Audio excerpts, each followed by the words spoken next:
What's that picture in the glass? Where is that?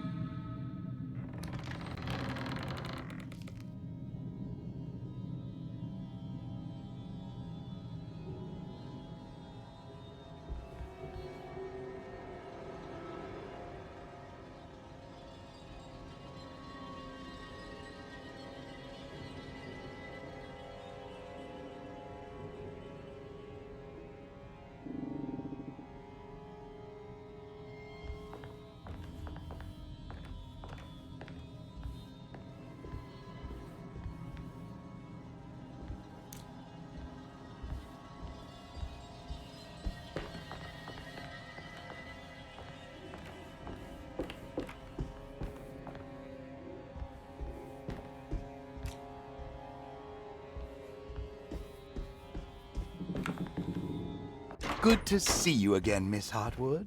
Mrs. Thompson told me you were here. She also alerted me that you brought a detective with you. I'm very curious to hear what this is all about. You don't remember me, do you, Miss Hartwood? We met at your family's house in the Garden District, when your uncle was about to be admitted under my care. No, I remember. Sorry. I'm not really feeling well. Oh, well, in that case, have a seat. Let me make you a drink. I don't seem to have made much of an impression on you. On the other hand, I can vividly recall you and your parents. Because of our cheerful disposition, I'm sure. You are far too intelligent to think that. You come from a joyless family, Miss Hartwood. The only amusement I took from my visit was discovering that the young lady's drink was an old-fashioned. Very astute. Is that supposed to make you seem attentive or intelligent? Whatever you prefer. Are you ready to tell me why you are here, Miss Hartwood? And why you brought a detective? I received a letter from my uncle. He seems certain that he was in danger here. If I find out you're treating him badly, I'll be taking him back with me to New Orleans. Really? Is he going to live with you in your tiny garçonniere? That would be a spectacular way to ratify your spinsterhood. Because you are well aware that your father would never let him back in his house. No, I have it. Maybe you can bring him back up north.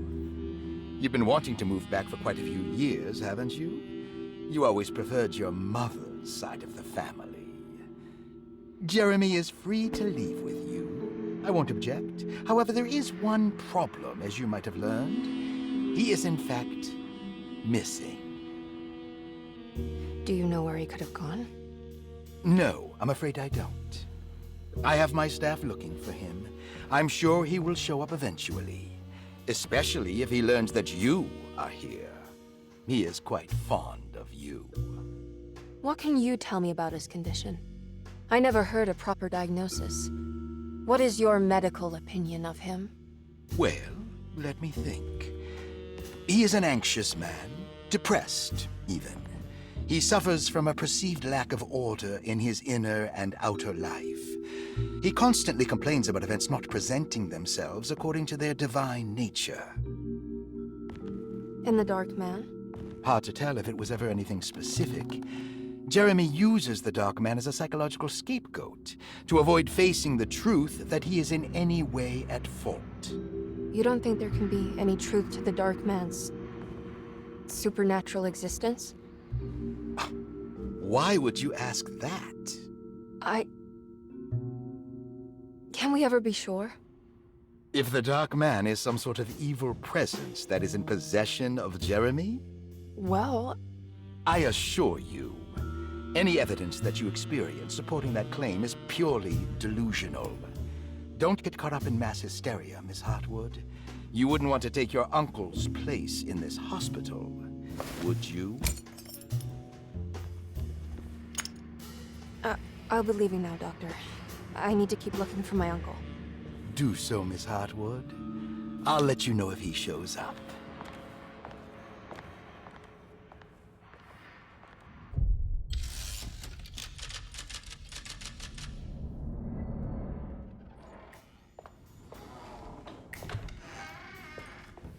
Detective Carnby.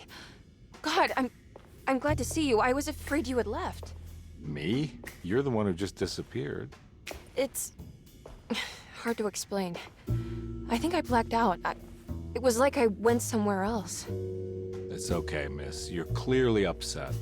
No, I don't know what's happening. This is a very stressful situation for you, I understand. Ugh, no, you don't Just understand. take a deep breath. Why don't you sit down, smoke some of the Perique? If you want, I could even drive you back to New Orleans. I just want to have a talk with Dr. Gray first. I want to stay. I found a talisman just like the one in the painting. I think I might be able to figure out where Tarawea is, where Jeremy wanted to go. That's great. Just stay out of trouble, okay? Let me handle the investigation. I'm not crazy, Detective. Not yet. Okay, catch you later.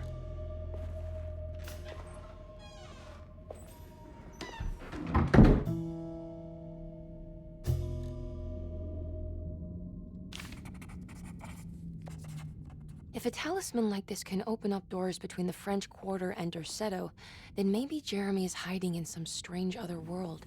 Like Tarawea, the place he mentioned in the book. No matter where he is, it's clear that my search won't be limited to Derceto.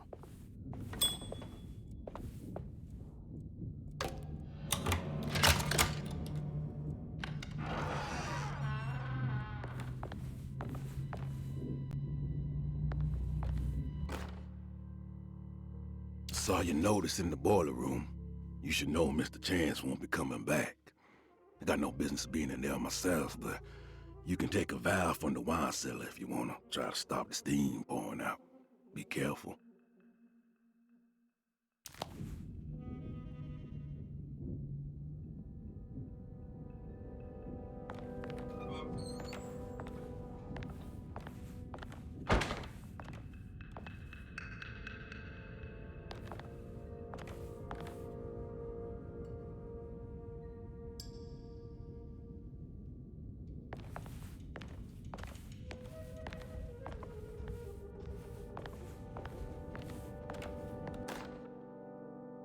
Paul, you're right about the plates on the boiler and the clock.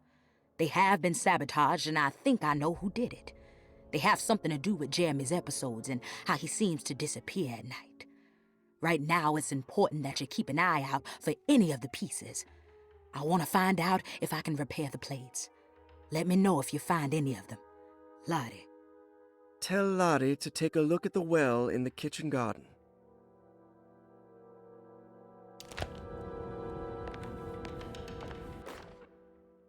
Dr. Elmore Lee Gray is Deceto's chief doctor. Accounting and all administrative work is handled by me, Paul Waits. Magdalena Thompson, or Mags, is responsible for the household.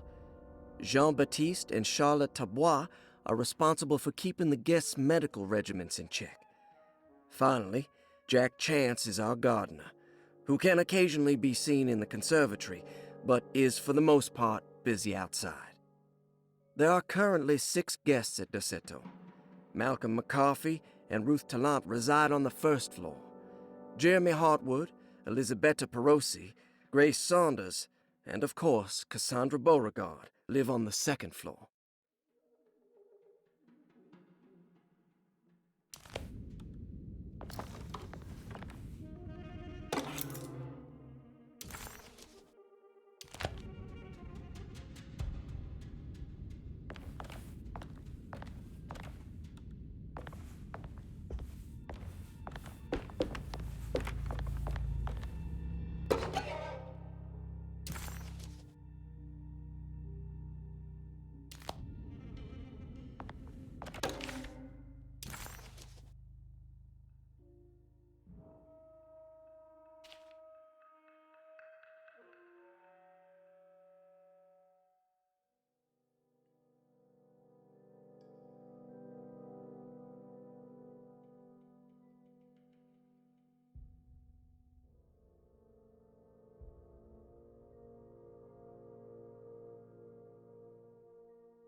Cassandra Beauregard, the beloved author.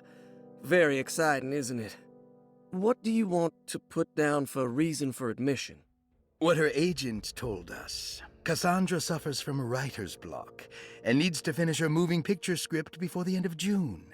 Mr. Chardot suggests Cassandra's heavy use of barbiturates is holding her back and risks ruining her career. And how should we summarize her personal history? Let's keep it short. Cassandra Beauregard is a beloved crime author who managed to pull herself out of poverty and into stardom. 5 years ago, she tried killing herself by jumping off a balcony. The incident left her a cripple and now relies heavily on her wheelchair. And for diagnostic impressions? Cassandra suffers chronic back pain following her suicide attempt. She self-administers morphine to keep herself ambulant, but has become addicted and the desired effect is now lost. The drug abuse clouds her mind, and she is unable to focus on real life. To save herself from this insight, she instead makes up stories to fill out the gaps in her own thought process, resembling the Korsakoff syndrome. Oh, bravo, Doctor. How will you treat her? First of all, she needs to be weaned from her drug addiction, and hopefully it will resolve her compulsive lying. Then look into permanently numbing her pain in her back through surgery. Finally, deal with her suicidal thoughts. Fantastic. With such a short time before June, I really hope she gets better soon. We will do what we can. Grace Saunders, 11 years old. Reason for admission? The mother insists on strict supervision by a proper gentleman to avoid further perversion of Grace's adolescence. Personal history? Grace's family possesses modest wealth and status. Her childhood seems ordinary, spending most of her time with private teachers and family friends. Grace's father recently passed away, leaving her mother the sole caregiver. And diagnostic impressions? Grace has trouble dealing with her father's death. She is willingly suppressing her feelings on the matter and isn't properly acknowledging the trauma she suffered. Any planned treatment? Grace needs nothing out of the ordinary. She simply needs parental guidance. Eventually, we can work on her feelings toward her father. Thank you, Doctor. I'll finish the paperwork and get her installed. Malcolm McCarthy, 54 years of age. Reason for admission? McCarthy admitted himself to Dorsetto, stating simply that he needs some damn rest. And personal history? McCarthy claims he used to work as a lawyer in Baton Rouge, but says he can't go into details because of some legal dispute. His background remains largely a mystery, except for the occasional clue that he drops in conversation. Huh.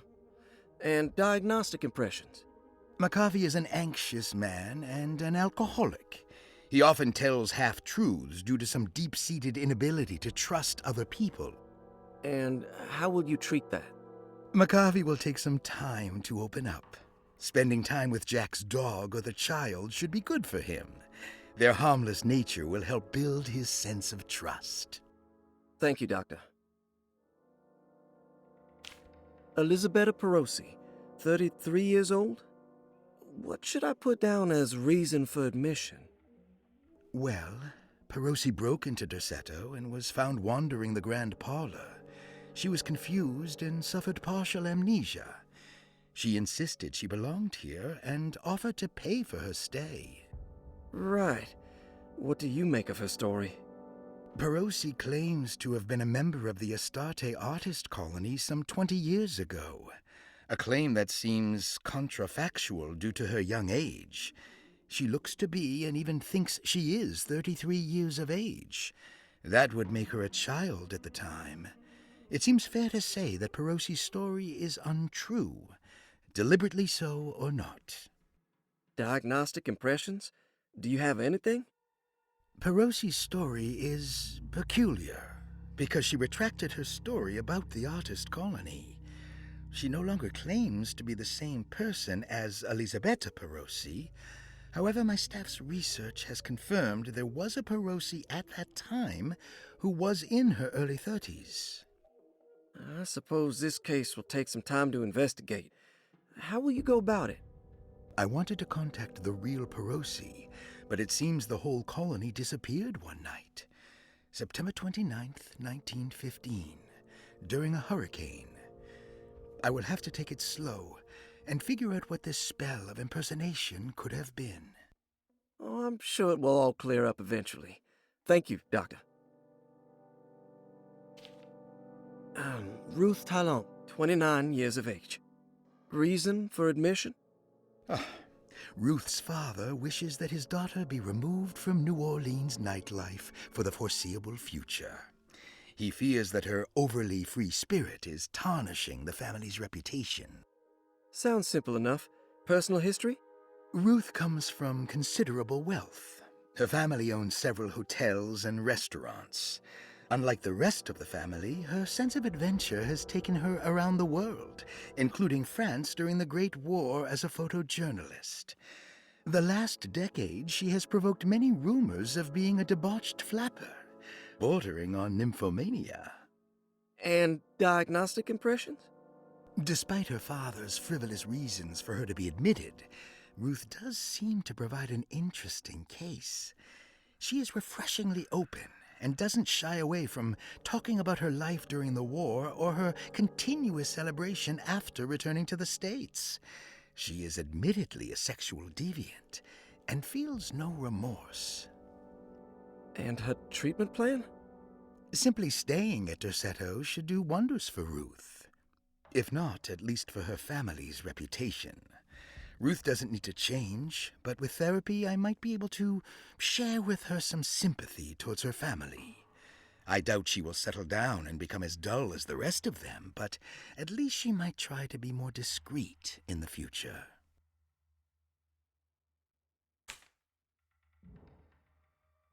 Interesting. It's all a patient. Looks sturdy. Doubt I'll be opening this.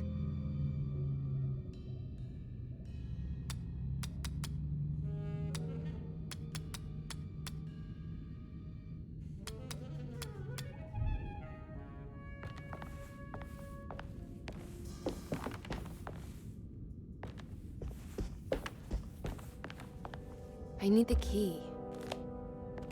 I need the key.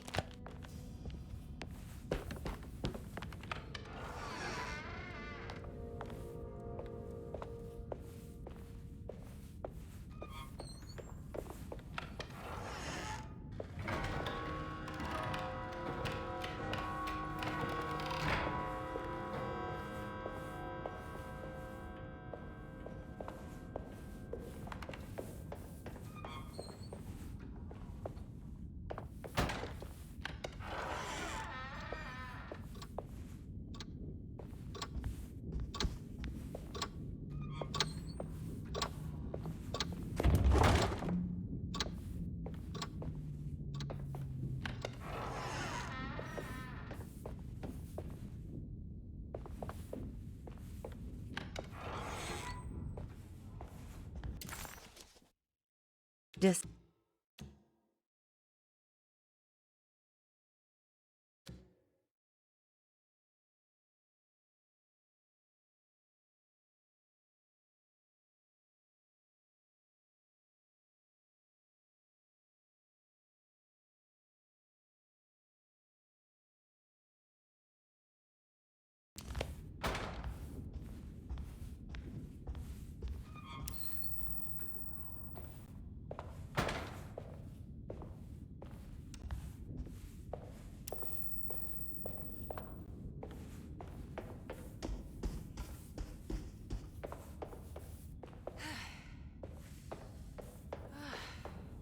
I need the key.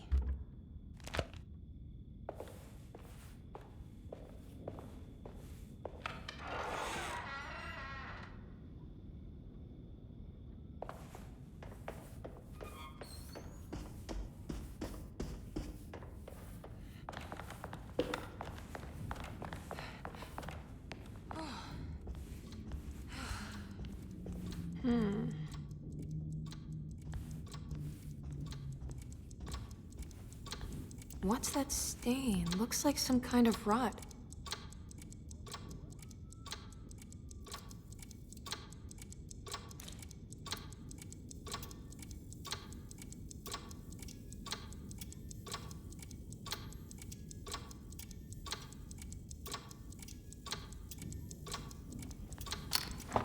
This must be the clock mentioned in the commonplace book.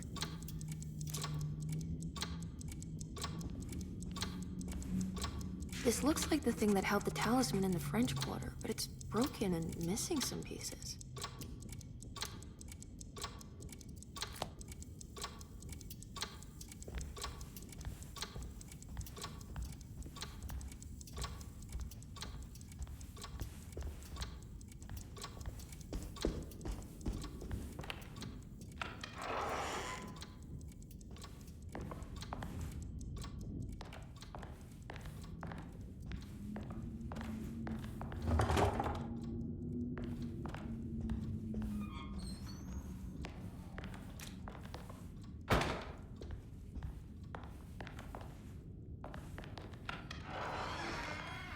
Jeremy's room. All back to normal.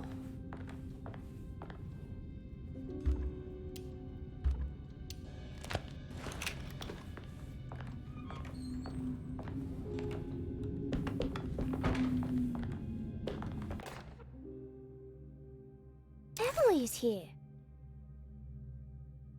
Emily's here.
What a strange but beautiful room.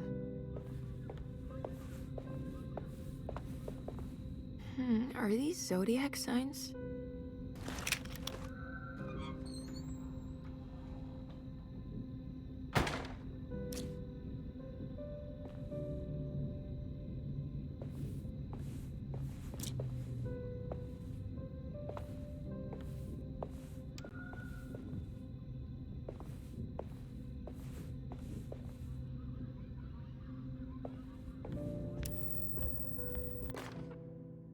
I did it!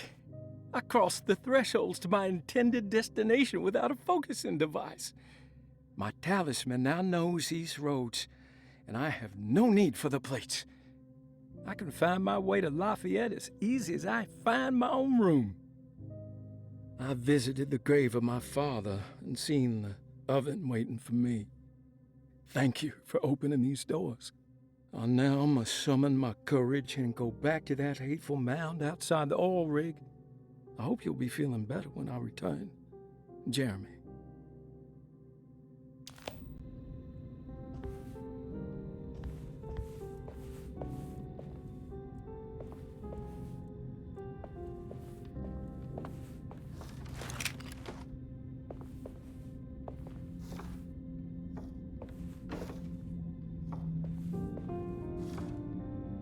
There's some aggressive-looking rot on these paintings.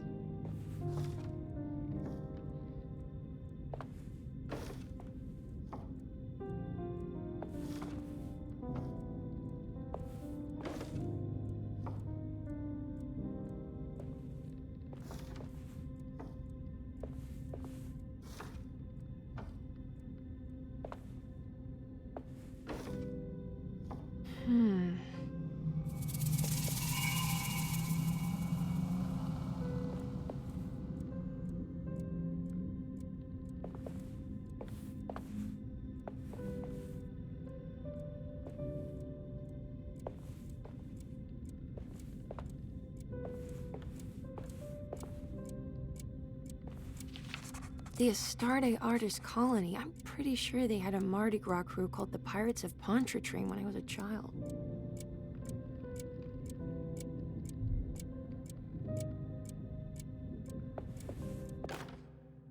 Will I need to remember how to get them out again?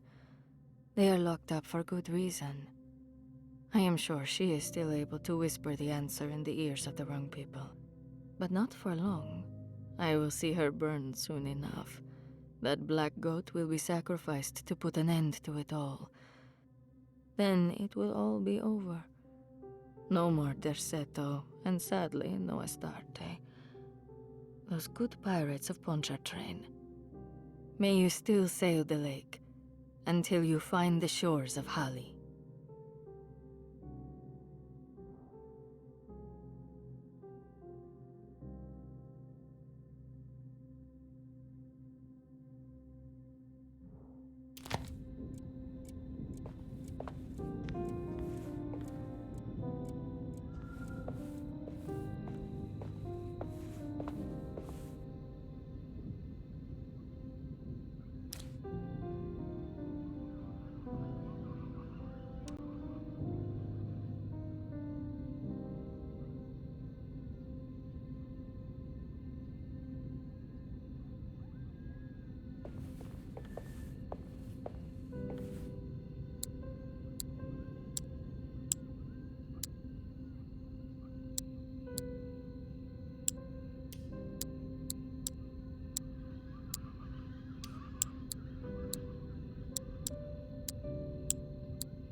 need the key.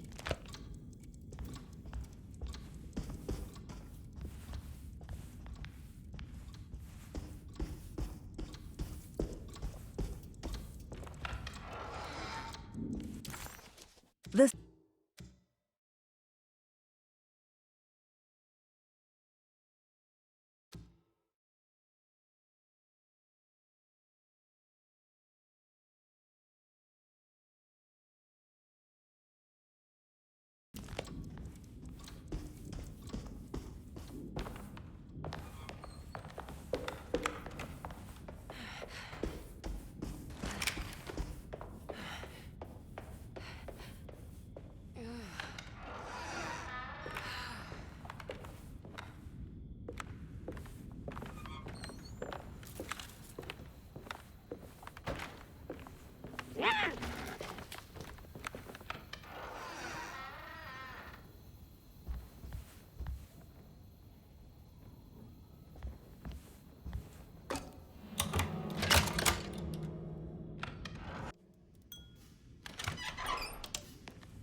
Good evening, Miss Hartwood.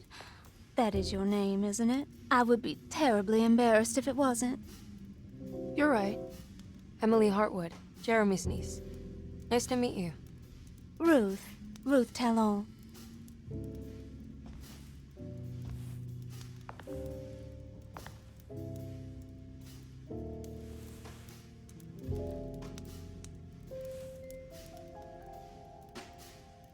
Is that Perique you're smoking?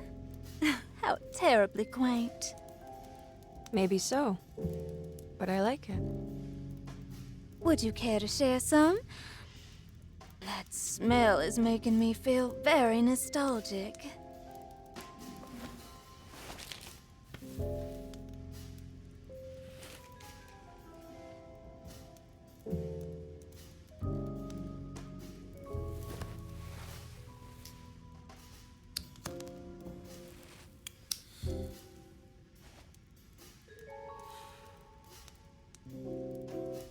Is it all that you hope for? I enjoy your light mockery, Miss Hartwood. I can tell we would make great friends. How flattering. Too bad you're locked up in this place. Your insincerity is really refreshing. I wish you were mad as I am, then you could stay. Give it a few years and I might just be. Lunacy is one of my family's few privileges. Oh, good. I'll be looking forward to it.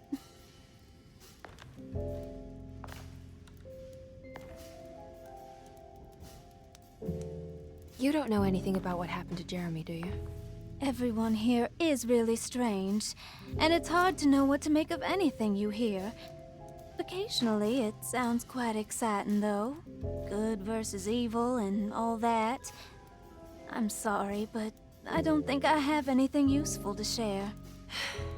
It doesn't matter. Thank you for the much-needed break. Bon voyage.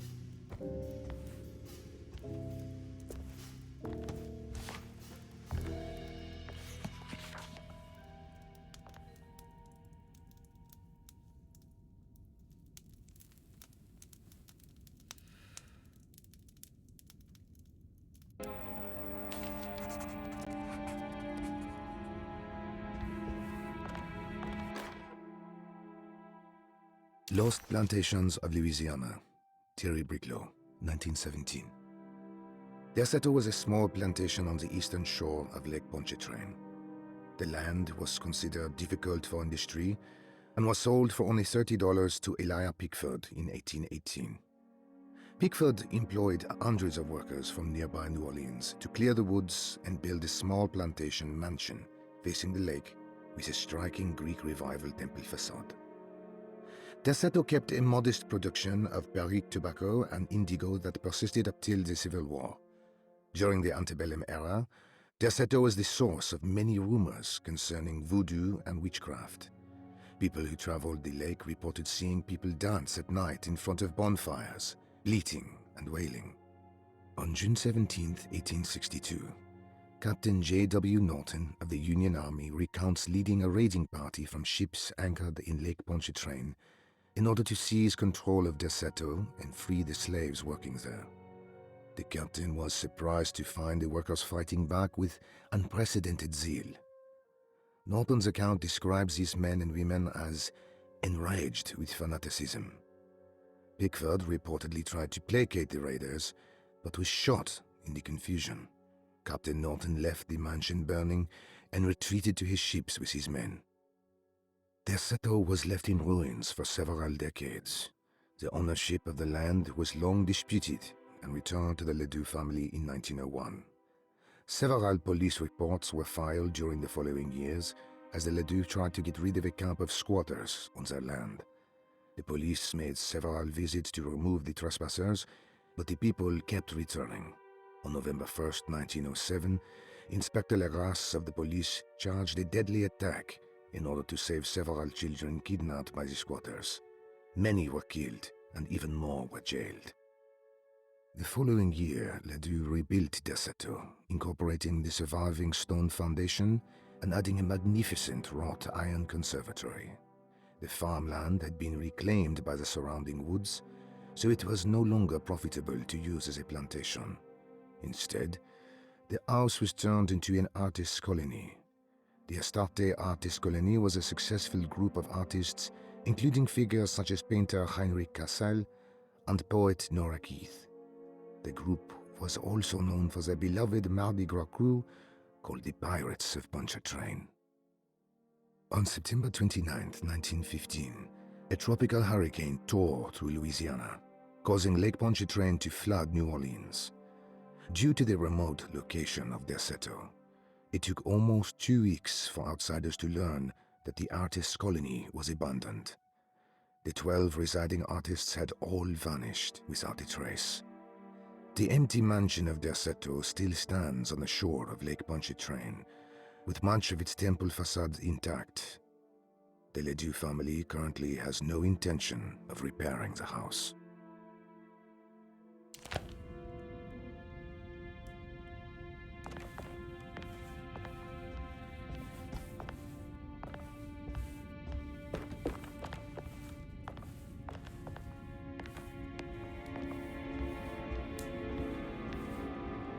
Are you reading anything good? A Brightness from Afar by Lord Boleskine? It's actually not bad.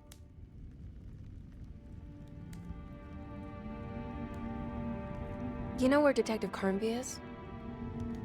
Oh, you don't need him. You're doing fine.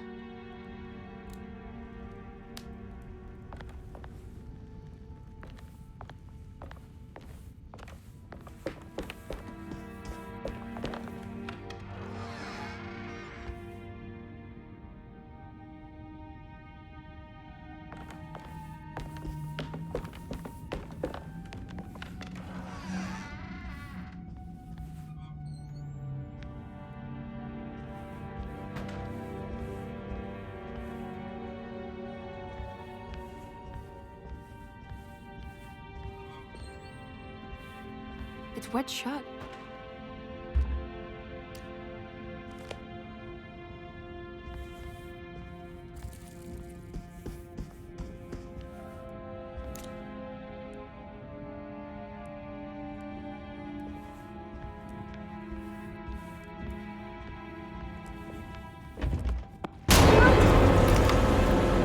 What is going on here?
Everything's back to normal.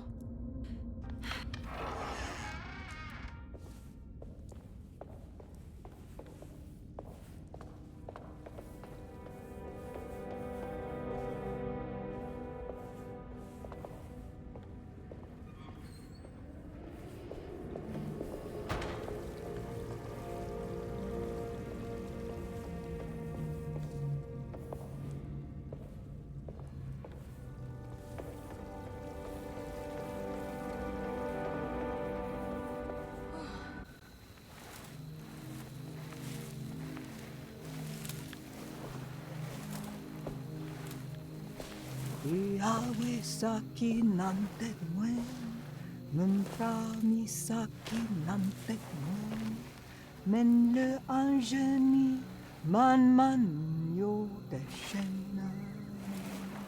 What are you doing sneaking around? You almost scared me to death. I'm sorry. I didn't mean to disturb your ritual. I wouldn't have guessed voodoo was in practice at a place like this. The doctor may be all about science, but I know these roots have power. Do you know what's going on here? I have a feeling Derceto is cursed. There are several players with stakes in this game. Derceto isn't cursed or blessed. It's a battleground. And it would all be a lot better if you could get your uncle out sooner than later. That's all I'm trying to do. I wish you the best of luck, Miss Harwood. I really mean that. Now, if you'll excuse me, I need to look after my gumbo.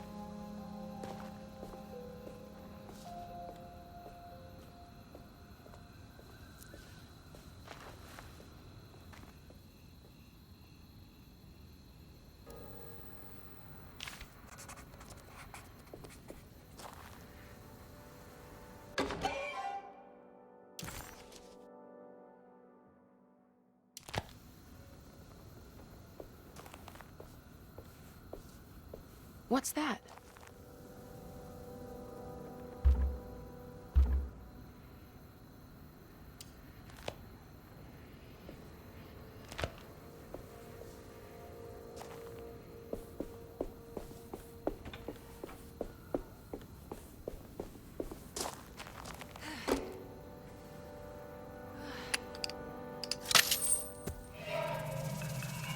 It worked.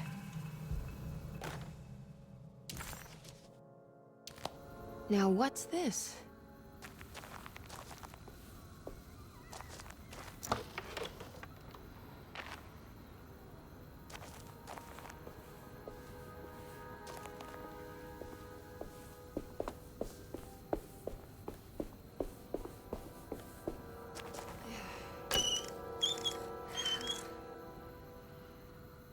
It's another piece of broken plate.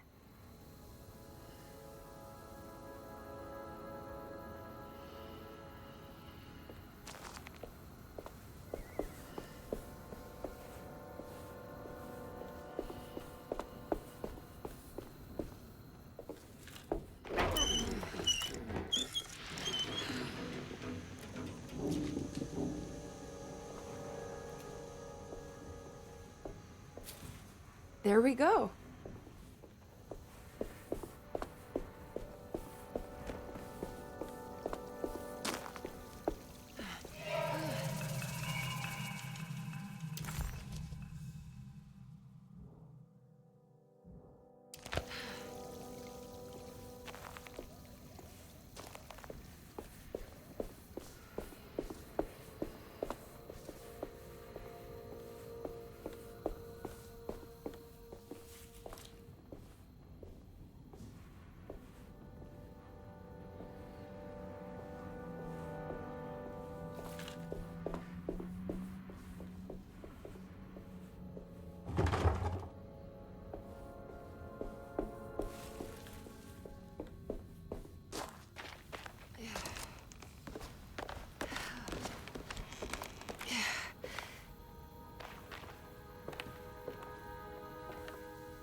can't leave. I need to find Jeremy.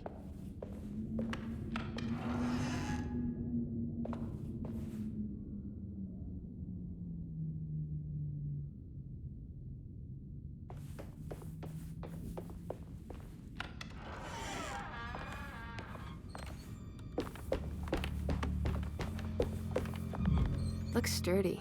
Doubt I'll be opening this.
I need the key.